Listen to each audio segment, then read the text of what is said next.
Total Drama is an interesting series. Typically, parodies don't last long. They make their joke and then hit the road. But Total Drama has stayed for quite a while, becoming a powerhouse of a series as it parodies reality shows like Survivor and The Amazing Race. And that's not a bad thing. While it told its joke already, it was able to develop into something special, earning a massive fan base across the world. And while the series has had its highs, it's also had its way down lows as it desperately tried to keep up with the fan base as it continued to grow. So today we're briefly gonna go through each and every season to figure out the ups and downs and see what went wrong. And if any of the crew behind Total Drama just happens to magically be watching this, I'm a massive fan of the show and it's one of my personal favorites and I only want to see it get better. So please don't take any negatives too harshly.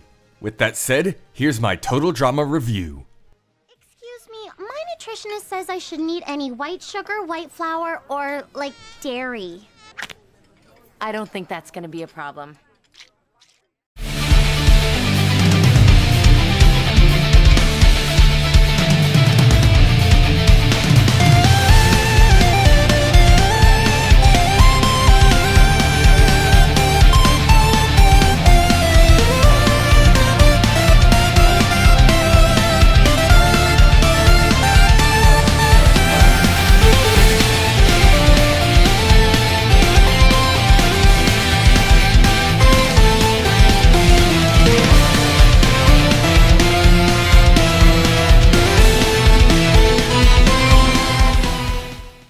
Total Drama Island is where it all began. Now I'll admit, it wasn't off to a great start. We spent an entire first half of an episode on this single dock, just meeting campers as they come along. But it was necessary. Everyone on the show was a different teen stereotype that would later become a developed and fleshed out character, so they used these introductions to drive home the stereotypes very quick. Besides, they had 26 episodes and only 22 characters, so there was plenty of time to kill. Plus, if you have good characters, they can work just about anywhere, whether it be in challenges or just standing around talking. There were a few characters that never evolved beyond their stereotype, but they were weeded out pretty quickly, some even being used in later seasons to become truly fleshed out. Cody and Noah especially being a really good example of this. But with 26 episodes to work with and the cast slowly decreasing over time as they get eliminated throughout the season, we get some really great development and downtime with the last bunch of campers. Oh, and if these eliminations and the fact that it's a Survivor parody didn't give you a clue of what the plot is, basically everyone is split into two teams and compete in challenges where the losing team has to vote someone off. They continue to do this until the teams eventually merge, then it's every man for themselves, and then they keep going until there's one camper remaining who wins the cash prize. No, guys! My hair! Dude! 1, 2, 3!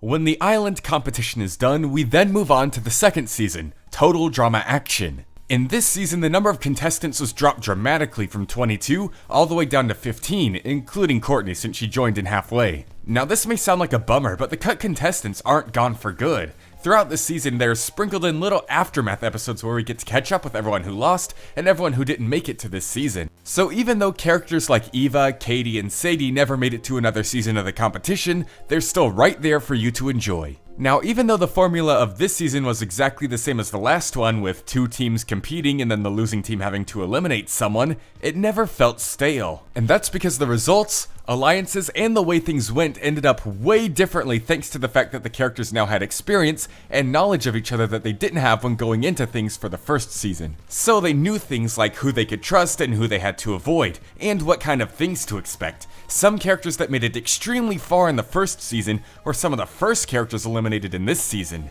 They were also able to explore some new territory, like what if someone behind the show meddled with the competition. Overall, even though the list of contestants was smaller, we still got to see everyone we loved, and we got some great new drama and relationships with it, and some interesting new concepts.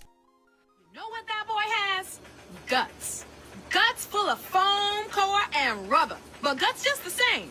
With all the action settled down, we then move on to Total Drama World Tour, my personal favorite season of the entire series. It did a lot of new stuff, splitting teams into 3 instead of 2, introducing the first new competitors, And they even had musical numbers in every episode to parody bad reality singing shows. They even had some voice actors sing poorly in some songs on purpose to make it seem more realistic. And the cast of competitors was really great this time around. It was 15 at first, like the previous season Total Drama Action. Some were cut and replaced with others who were originally only in season 1, like Noah, Tyler, and Cody. Then we got those 2 new characters I mentioned earlier, Sierra, the Total Drama fangirl, and Alejandro, the sneaky second villain to rival Heather. And then halfway through the season, Blaney, a character exclusive to the Total Drama Aftermath specials, snuck her way into the competition. It was just the right amount of new things to keep the series feeling fresh without adding too many new things to the point where it felt foreign. And these new characters were great too. They helped up the drama and character development hundreds of times over. I can't imagine Cody without Sierra anymore. Going back to season 1 and just seeing him by himself is just weird to me now. But with the right balance of new and old, the best development we've ever seen in the entire series so far, and the nice musical numbers, I think it's pretty safe to say that this was the best season of Total Drama so far, and they should definitely take notes from it when going into the next one.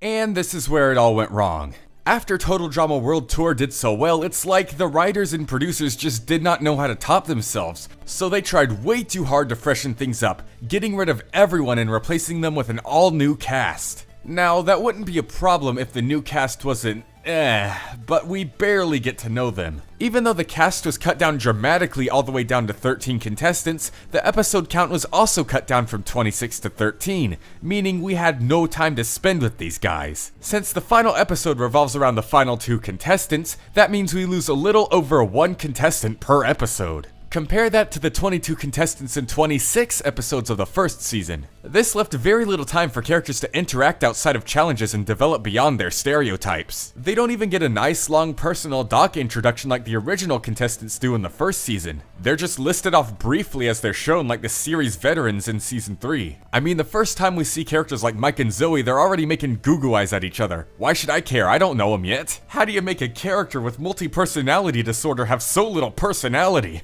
Aside from the characters though, they also reused the island setting. Sure, it's filled with toxic waste now and all crazy, but that really only affects the challenges. In the rare downtime we get with the characters, nothing is ever different, and it just makes us miss and wish the original cast was there more. But maybe they can be. Fashion school, here I come! Yeah, you heard me. Total Drama All-Stars! Now this season had tons of potential, but was once again heavily limited by its cast and number of episodes. You see, it's called Total Drama All-Stars, but half the cast is from season 4, you know, the blatant stereotypes that never got developed, and they still don't get worked on here. Instead, most of them are shoved aside where time is taken up by Mike's stupid multi-personality brain plot where he's stuck inside his own head. Remember what I said about the original cast? If you have great characters, you can stick them anywhere and it'll work. But Mike wasn't a great character, so him being stuck there was a huge waste of time that could have been spent on old and new characters interacting and developing each other, like Sierra and Alejandro did for season 3. So while the old cast wasted time lazily tying up loose ends like the Courtney, Duncan, and Gwen triangle, and Heather and Alejandro's situation, the time of the new cast was wasted by Mike, and with challenges in between and 14 contestants this time, crammed into 13 episodes, there was no time for anything good. Not to mention the villains and the drama of the series got pretty lazy. The results of the eliminations were way too predictable based on whoever lost the challenge or whoever the villain screwed with. Scott and Mal did lame juvenile delinquent stuff to frame on others and get them eliminated, while previous villains like Heather, Justin, and Alejandro were extremely mischievous, strategic, and knew how to manipulate others to do their bidding. If they went back to 26 episodes, got a few more All-Stars, and got rid of Mike's dumb side plot, this could have been a fantastic season. Kidding! No way is that guy coming back again. Now that the Total Drama Mike seasons are done, let's get into Total Drama Pahkitew Island. Now, this season had a lot of the same problems that Revenge of the Island did. They replaced all the existing cast with a brand new cast, the episodes are still only 13 per season, and they had more contestants than episodes, leaving less time for development. They were able to develop some of the stereotypes though, since they didn't spend a majority of the time on a singular blank slate that they tried way too hard to flesh out. But the new guys still aren't without their faults. You see, Total Drama is full of teen stereotypes, but here we get some straight up cartoon stereotypes, like a Disney princess or just evil supervillains. But we honestly still did get some really good characters out of this. Topher, Jasmine, Rodney, and especially Sean, who's so good that he feels like he could have been one of the first generation contestants. Not to mention, these guys actually did get a proper introduction and time to interact with each other without Chris. I mean, they didn't get personal doc intros like the first season, but it was way better than listing their names on the boat like in season 4. However, when it comes to the villains in drama, it still had the same problem. The villain throwing out lousy schemes and cheating to get people eliminated rather than the interesting strategies. It was a step in the right direction for the characters, but they're still struggling in everything else. Sky landed on you, took another spin, landed on you again, and then whined. Kinda like this. Are you kidding me? Then we've got the Redonkulous Race, probably the biggest letdown of a season so far. Now, I was excited for the season when I first heard of it. Going around the world, about 18 competitors, 26 episodes? Could this be World Tour 2?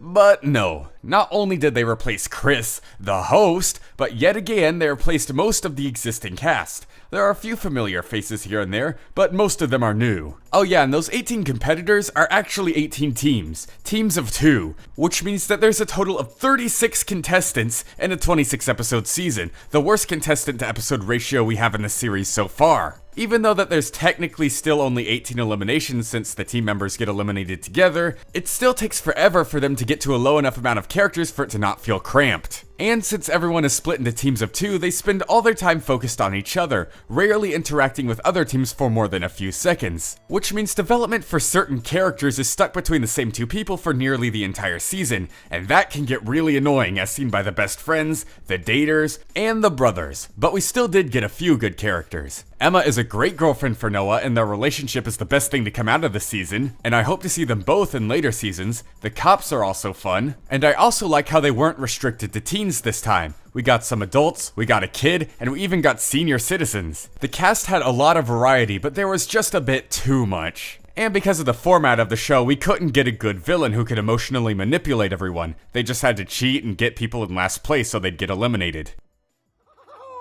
I'm just so psyched to be reunited with my little buddy. Come here!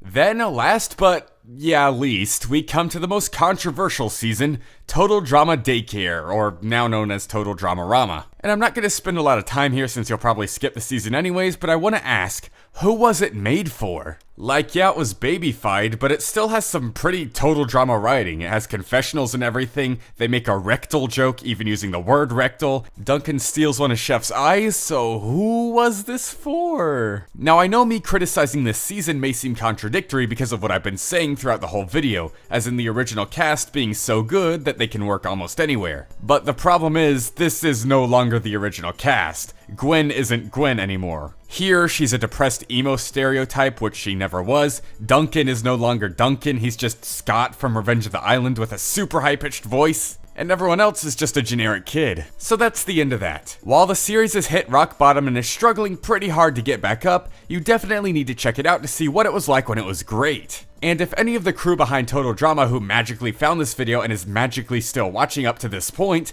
here's what to do.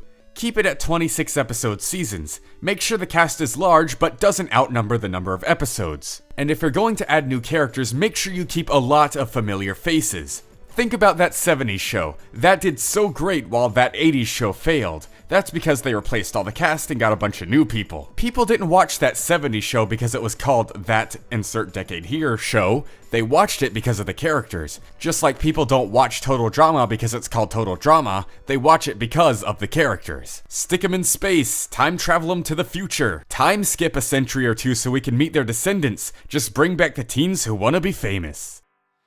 ¿Qué idiotas incompetentes?